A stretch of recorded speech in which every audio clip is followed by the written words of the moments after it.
Ladies and gentlemen, Side Strafe back with some more World of Tanks. And no, this is not an optical illusion. I am actually in a Russian vehicle. This is, of course, the KV-1S, otherwise known as one of the most overpowered tanks of its tier. And I picked it up on the live server recently just because, well, I was close to getting it. I had the KV-1 quite a few months ago, and I got rid of it just because I wasn't enjoying it at all. And ever since 8.6, I've noticed that these things have been pretty powerful. The accuracy changes have done nothing but help it out, because that is the one drawback to it. It's just very inaccurate, horrible aim time and reload time, and that's usually not my style. But with 8.6, I feel that you can land a lot more of your shots at least close to medium ranges. Long range, you know, you have to just get lucky. But for the most part, I tend to do pretty well with this thing. The mobility is pretty good. The armor is fairly bouncy, although I find that most vehicles can pen it, especially when we're playing a game like this one. Just trying to watch out over here. I am playing this live. This is not a replay. We've got a KV-1 at the corner. No eyes on target. Just holding this line because we're pretty weak on this side. The only thing we have is a T1 heavy, and he's already getting lit up.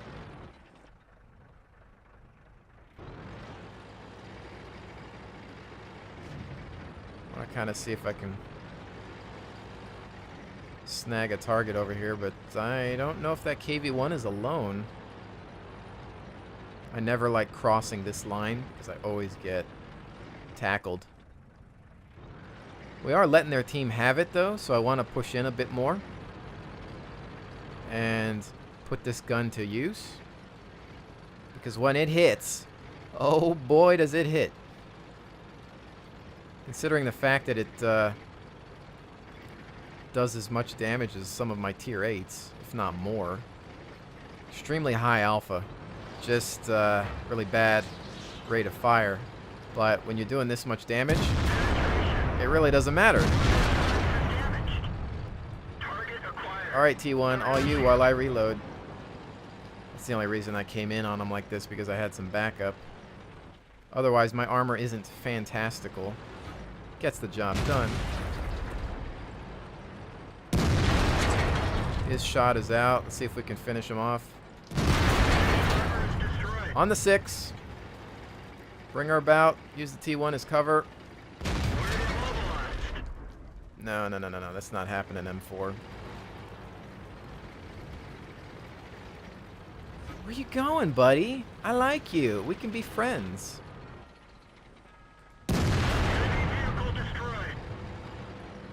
IS down in the back. Alright. Are we clear on this end? KV-1S down that way.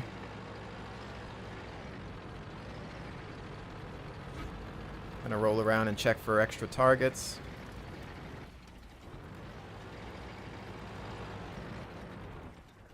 It's just the firepower on this thing. See, I'm gonna take some time to aim here. It's just, if you got the target, you're gonna pen, and you're gonna put some hurt on that guy. I mean, it's just ridiculous. I think maybe the worst thing I've ever run into is a French tank destroyer, and we all know about their frontal armor at times at certain angles. Not easy to get through.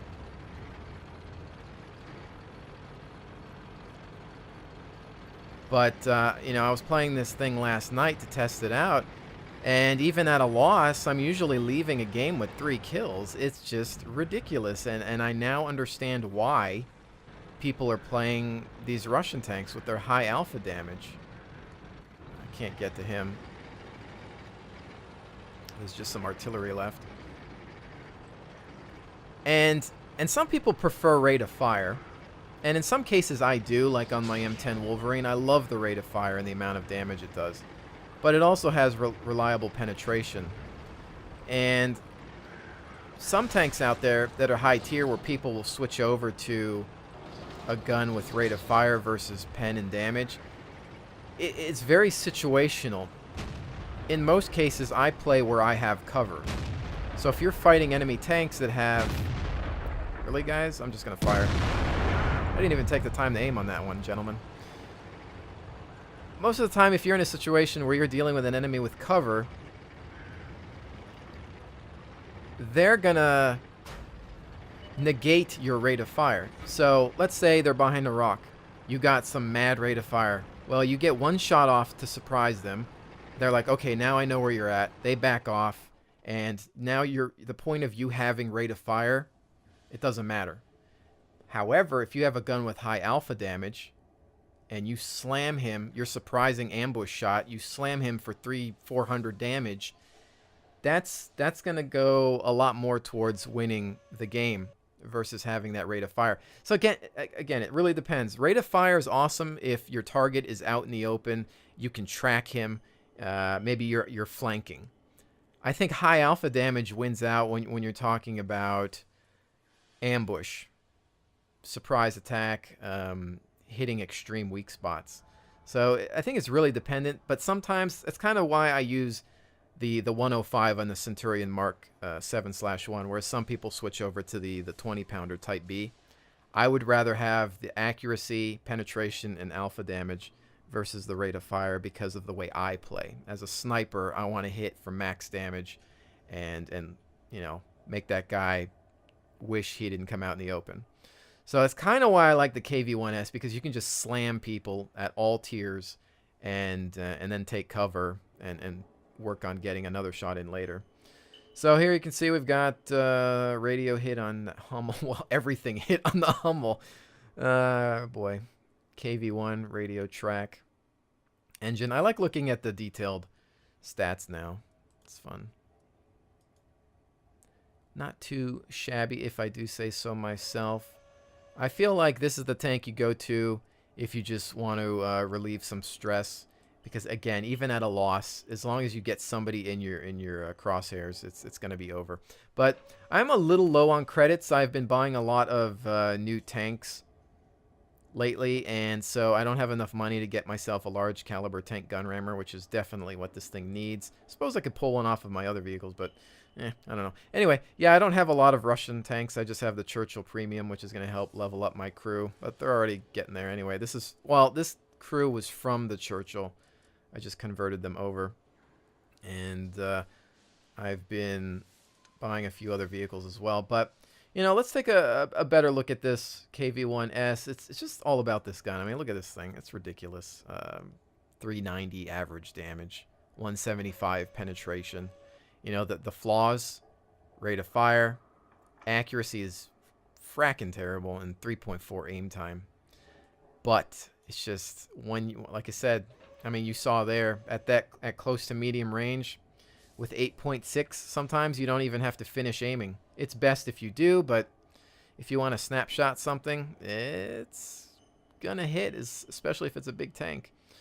You know, the armor, not horrible, but it's not fantastic either. It's pretty bouncy at certain angles. The slopes here, if you can angle yourself properly to deflect a shell, you've got the typical Russian weak spots here, especially here as well. Cupola. Everything on this. I mean, I don't really have trouble penning these things. They're a little lighter. They've got great mobility, 43 kilometers, 600 horsepower. Good ratio there with the tonnage of the tank. But for me, again, I try not to get hit and just find an opportunity to use this gun and let them have it. Obviously only has 26 rounds. I'm not carrying any premium rounds on it. I haven't felt like I've needed them. I should probably at least carry 2 or 3 just to deal with higher tier units that have crazy frontal armor, perhaps, like French tank destroyers. I think I've got everything upgraded except for the radio. Big deal, I'll get that later. Everything else is pretty good on that. I'll probably end up keeping this tank. It's just been a lot of fun. Probably buy some camouflage for it as well. I do enjoy it. I can't lie there. It meets my needs for mobility. It's mobile enough, and then it just has that gun, which is just way too much fun. So let's get into another one, shall we? It is a fairly popular vehicle. I do see a lot of them around usually. And I think people know that in some cases it feels...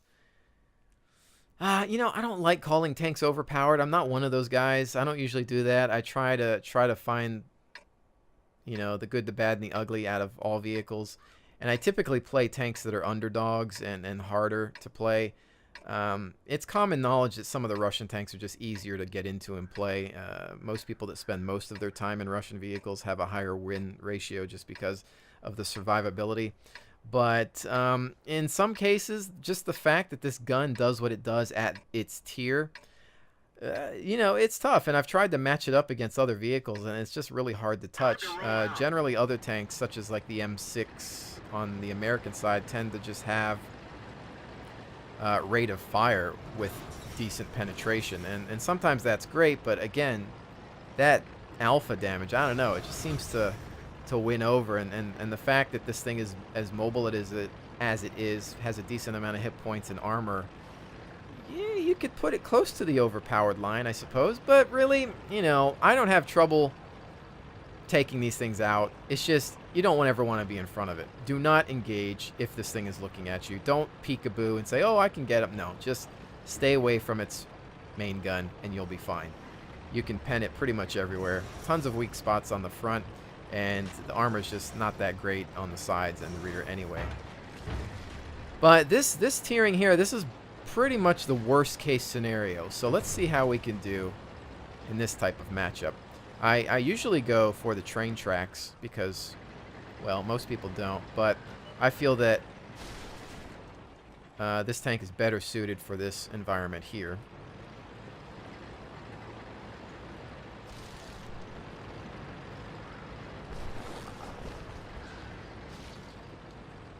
There's another KV-1S. Generally, there's snipers in the tree lines out there, so I try to stay away from that, at least until they're lit.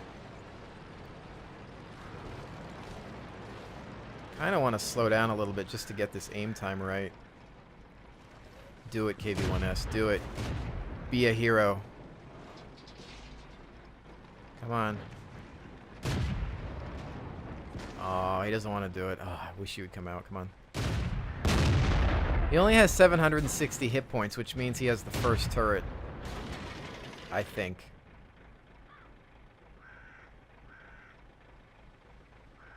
So that's an unupgraded KV-1S, which is not fun at all. There we go. I knew he was going to come out. I found it a real pain to not be upgraded in this vehicle. Pretty much useless, especially if you get to be top tier and everybody's relying on you.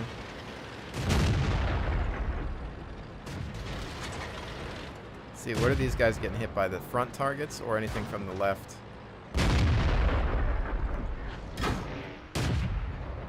T-150, which kind of had a shot on, but I wasn't sure because the silhouette was blinking in and out. In hindsight, maybe I should have took the shot.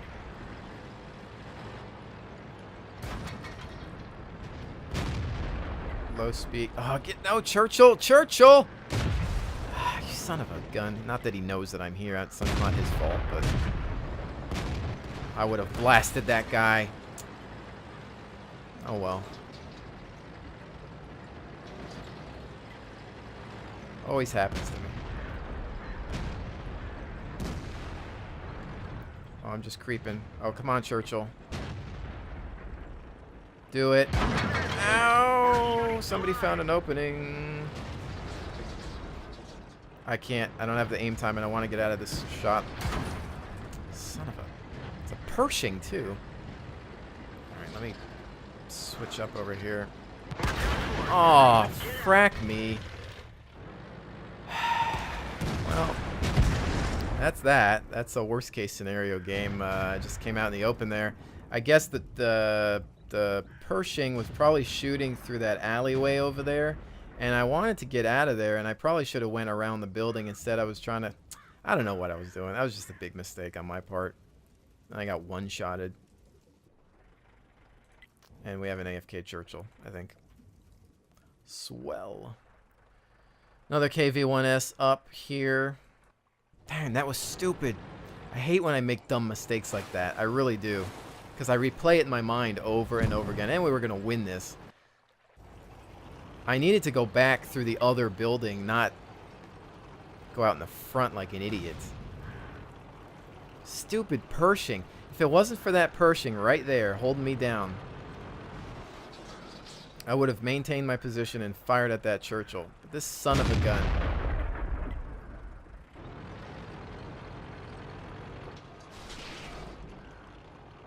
I don't even remember the last time I got killed by a Pershing, to be honest. I know I got hit by the T-34, but...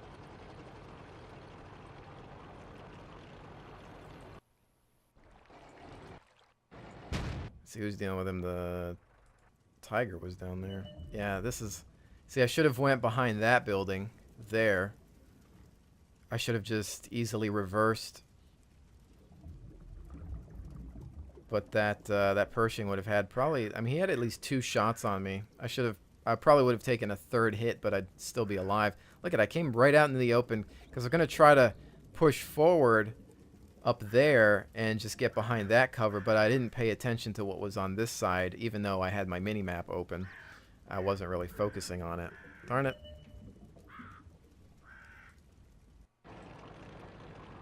Oh, thanks for joining us, Churchill. A little late to the party. Should report that guy. Some of these people that join these games and they make these excuses up about how I mean, because let's face it, you hit the battle button and you queue up within seconds. You're in a game. How do these people make up these excuses about, oh, I had to go to the bathroom? Well, why did you hit the battle button? You know? Just unbelievable the things that people will come up with. But yeah, that was an epically terrible game, but it was completely my fault. I just drove out into the open like an idiot because that Pershing had me pinned. So good job to him for just getting the best of me. I mean, as you can see, like I was saying, I don't like to call tanks overpowered because usually I know how to find the weaknesses. And the true weakness to this vehicle is its armor is not fantastic. Again, at certain angles, it can be bouncy, but really, it's just not hard to pen it, even from the front at all. I mean, there's tons of weak spots, and at that tier especially, you're easily taken down. I'm going to, of course, jump into another one, but, oh no, not this map. See, this would be my nightmare for this tank. I just don't feel that the accuracy is going to be fantastic for this type of match. But we'll see what we can do. Got some Togs about. I did also pick up an Excelsior, British premium tank. I thought that I wouldn't, but I wanted to because I wanted a British premium heavy to help train my crew and whatnot.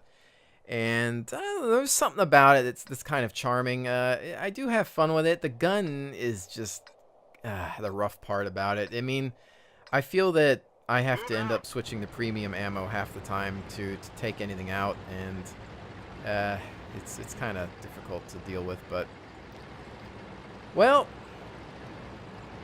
there's this map where I usually snipe.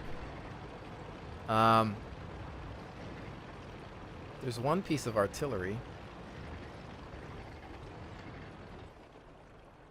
I'm gonna see what I can do from here for now before I decide to push, and I'm gonna miss him because he lit way too late.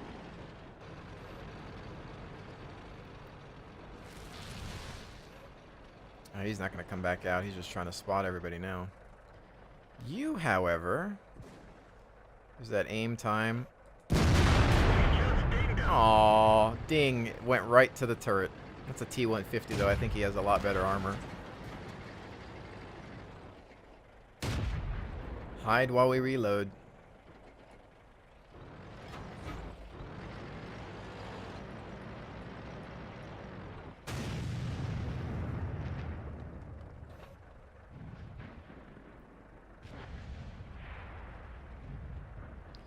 I don't know if he's going to be dumb enough to pop out again.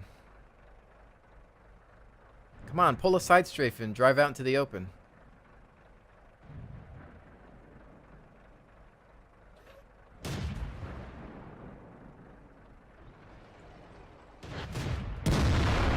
There we go.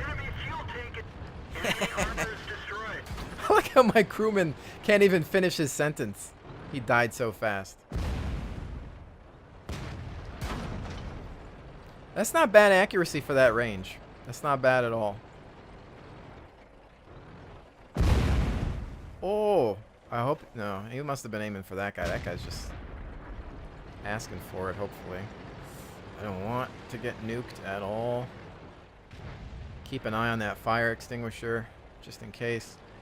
Oh, and speaking about fire extinguishers... Oh, nuts. Aim time. Speaking about fire extinguishers, you people need to carry them because I'm tired of seeing people get burned to death.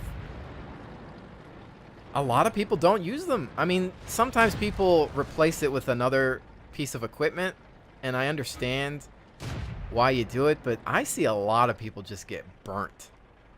And I don't know, man. I don't think that I could ever replace my extinguisher. I mean, it depends on certain tanks. I mean, obviously some catch fire more than others. You might think that you have a vehicle that just never catches fire, and that's fine. Okay, if you've played 100 games and the thing's never caught fire, all right. But learn the strengths and weaknesses of your tanks. For example, there are some German tanks which always catch fire, even from getting hit at the front. So you need to have an extinguisher, and it's just going to save your life.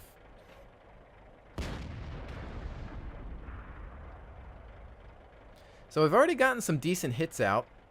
And as you can see there, that's an example of what I was talking about, having alpha versus rate of fire on that KV-1S. He rolled up, I hit him and slammed him, devastating his tank, to the point where now he is crippled for the rest of the battle.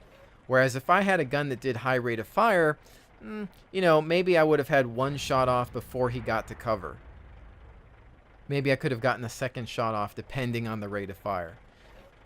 At this tier, I don't know if there's something that would have done a decent amount of damage with a good rate of fire. So it's hard to tell. But that's a situation where in that shot, I would rather have this alpha.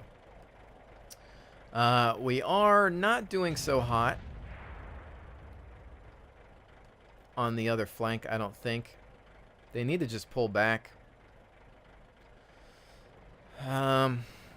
Whether somebody's going to want to come from my 12 o'clock, I'm not sure. Oh boy, here we go. Yeah, we see where this match is going. Commence operation, take people with you. That's all you can do now. It's going to be this kind of game. Okay, wait for him right about there. Yeah, this thing is beasting people at that range. It's not bad at all. It's a little better than I thought. We're really severely weakening some of their tanks, but oh, my goodness, guys. Now we're done on the other flank. Ah, boy. You just have to be stubborn and push that hill. I mean, there's a time and a place to do it. When we are outnumbered on that side, you just got to sit back and let them come over the hill. Scout them, pull back. Let them come to you, then take them out slowly. They're going to think they have the advantage. Well, I'm sitting here. I'm going to camp. I am going to camp. Oh, here we go. Blame the KV-1S for sniping. Yeah, go check the damage and see what's going on, Chief.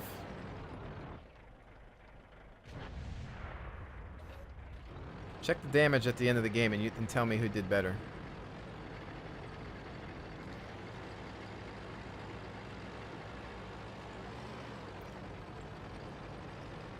I died last match because it was my fault. I didn't take the time to blame my team for it. There is a time and a place to blame your team, and the last match definitely was not it. In this case, you guys pushed. I'm gonna get flanked, but since the majority of them are coming from this route.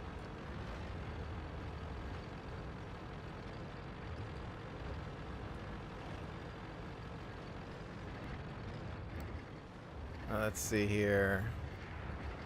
IS. I haven't really dealt with an IS in this gun, so...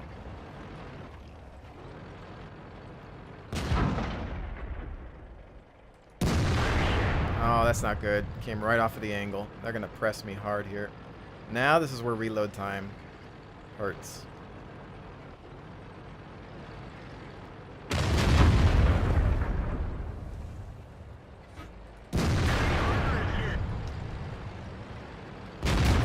I've got really a whole lot of nothing here.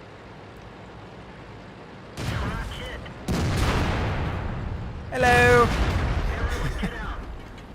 Yeah, there's not a whole lot you can do there.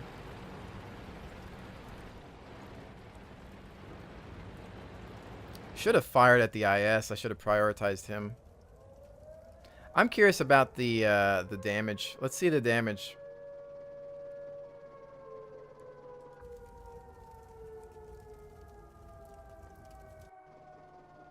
Do it, M44. You can win this for us, even though you've already killed one of our guys.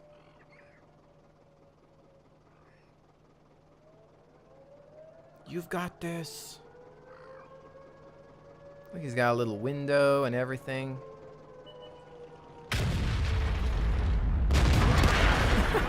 It's like, oh hey. All right, so let's check this out. Let's see what I did. All right, let's see if this guy knows what he's talking about. All right, so here's the targets we've got. T-150. Let's take a look. Oh, how shocking. Oh, let's see. 1,669 points of damage, only beaten by the artillery, barely. Yeah, if it wasn't for the KV-1S sniping, yeah. Okay. Yeah, if it wasn't for the guy playing smart, taking targets out at range, because, oh, you know, man created tanks with guns on them to engage targets at range. People think that, oh, you have a heavy tank. Why don't you go up there and give him a kiss? You know, that's what you're supposed to do with your heavy tank. You're supposed to drive right up to the tank and make out with it. No, you have a gun for a reason. It shoots things at long distance. Big surprise. I already knew in that game the second I saw that guy whining that I was besting him. Yeah. I hope these people look at the stats and see, oh, wait, you know, I was complaining about that guy, but he actually did way better than me. Typical. It never changes. You're always going to want to blame your team, and there's a time and a place. In that situation, yeah. Can I blame my team? Of course I can, because they just rushed into their demise. But, like the match before that, no. My death, my fault. I ran out into the open. I'm not going to blame anybody for that. So, you really got to grow up and learn, you know, to take responsibility for your own actions. That's not just in World of Tanks. That's a real life lesson. But, you know, again, I think that I've shown the pros of this vehicle. The only cons, the armor's not normal Russian armor. It's not the best for a Russian heavy. I think if you want typical heavy Russian armor, you got to go with the T-150. No. Wait, that's 90. Yeah, that's better. No. Well, it's better hull armor, 90 versus 75. And I think it depends. There's one line that they consider the true, like, Russian heavy line, or a true heavy tank, but I don't know. This thing meets my needs, and I can buy a radio. So I'm gonna do that. Well, yeah, why not? Since this thing is a keeper, who cares? But I enjoy the mobility of it. It can accelerate pretty quickly, and just that gun is a lot of fun. And as we saw in the last match, it's pretty accurate at range, especially with the 8.6 changes. So, yeah, fun. Who'da thunk it? Side strafe in a Russian tank. So I'll definitely be looking at this a lot more, having fun with it. Do I feel like I'll get into any of the other? I don't know. I'm not so sure. We'll see what happens. Whatever. If anything, it'll be a natural progression. I won't use any free XP for anything. I used a little bit just to get to this because I already had quite a bit on the KV-1. So there's that. I do have some other tanks that people might be interested in seeing. I did pick up the... I picked up the Excelsior, British Premium. Heavy, and I'll talk more about that later in its own video. But it's okay. It's pretty good all around except for the gun, which is kind of a major thing. It makes you kind of want to use premium a lot, and I think that's the point of it. Sometimes Wargaming is a little bad about doing that, so we'll see. I don't know. Kind of hit or miss about it, but otherwise I don't regret my purchase because it helps train my crews. Obviously, I have the Conqueror, and I've got the AT-8. I'm up to the AT-8 in terms of British tank destroyers, which I'm actually really enjoying this beast. And I'm surprised that I am, but I really am. This thing is a lot of fun. Most people don't really like the AT-8. They like the AT-7 and the AT-15. But I don't know. I've been having some good times with this. My ratio with it's not bad. And I think, what else? Pretty sure that's about it. Yeah. Still working with my Leopard. I haven't really touched anything else. Also working on American tank destroyers back into the T-25/2. Working on my way up to the T-28 prototype, which I'm not really looking forward to. So that is my current garage report. But anyways, ladies and gentlemen, hopefully you've enjoyed this look at the KV-1S. Not necessarily the best battles on the planet, but I think as an individual, I shined in 2 of the matches out of 3. And I'm pretty happy with my overall performance. So good times all around. So with that said, thank you so very much for joining me. I will see you on the next one.